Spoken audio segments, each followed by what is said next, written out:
চলতে যাই আমরা আর কি কোরবানের জন্য 50টা গরু রাখিছি।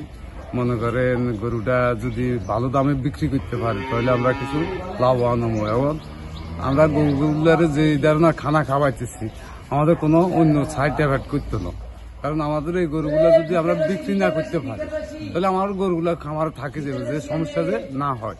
আমাদের এই মোটা তাজার জন্য একটাই আছে, ভালো উন্নত মানের গরু আমাদের এই জায়গায় আছে। তাই আমরা এই গরুরে দানাদার খাদ্য খাওয়াই। মোটা তাজার জন্য ওই পাতা ভুসি, ভুট্টা, সাইলেন্স, গম, তারপর আপনার সোয়াবিন, এই বিভিন্ন আইটেম খাওয়াই। এমন আইটেম খাওয়াই না যে কোনো ক্ষতি হয় যে, এবং কাঁচা ঘাস সাথে খের। তাই আমরা বিক্রির জন্য 55টা গরু এবং বর্তমানে আমরা তৈরি করছি। এখন আশা আছে যে বাজার ভালো যায় কিনা একটা টেনশনে আছি, এইটা নিয়ে খুব একটা টেনশনে আছি। বাজার যদি ভালো যায় তা আল্লাহ নামলে আশা করি আমরা অনেক লাভবান হব, আর যদি বাজার ভালো না যায় আমরা অনেক একটা টেনশনে থাকবো। এবং ওয়ালটন আবারও মিলিনিয়ার অফারে ওয়ালটন ফ্রিজ কিনে আপনিও হয়ে যেতে পারেন মিলিয়নিয়ার। মিলিনিয়ার ছড়াছড়ি দেশ জুড়ে, এটা শুধু ওয়ালটনই পারে। আসন্ন কুরবানির জন্য আমাদের রামগতি উপজেলায় প্রস্তুতকৃত পশুর সংখ্যা 17,460টি।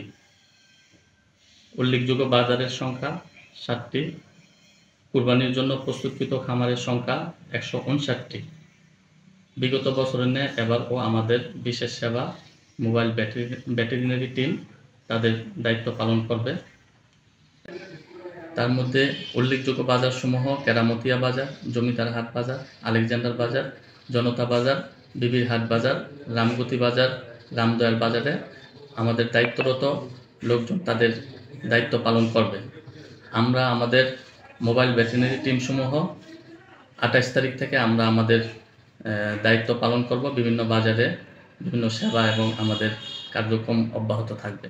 আমরা মনে করতেছি যে আমাদের বর্তমানে বাংলাদেশে আমাদের রামগতি উপজেলায় পর্যাপ্ত পরিমাণ গবাদি পশু আছে। আমাদের যে গবাদি পশু আছে তা দিয়ে আমাদের কুরবানি সম্ভব। আমাদের বাহির থেকে কোনো গরু যদি না আসে আমাদের তা দিয়ে আমাদের কুরবানি এবং মানুষের যে চাহিদা আছে তা মেটানো সম্ভব।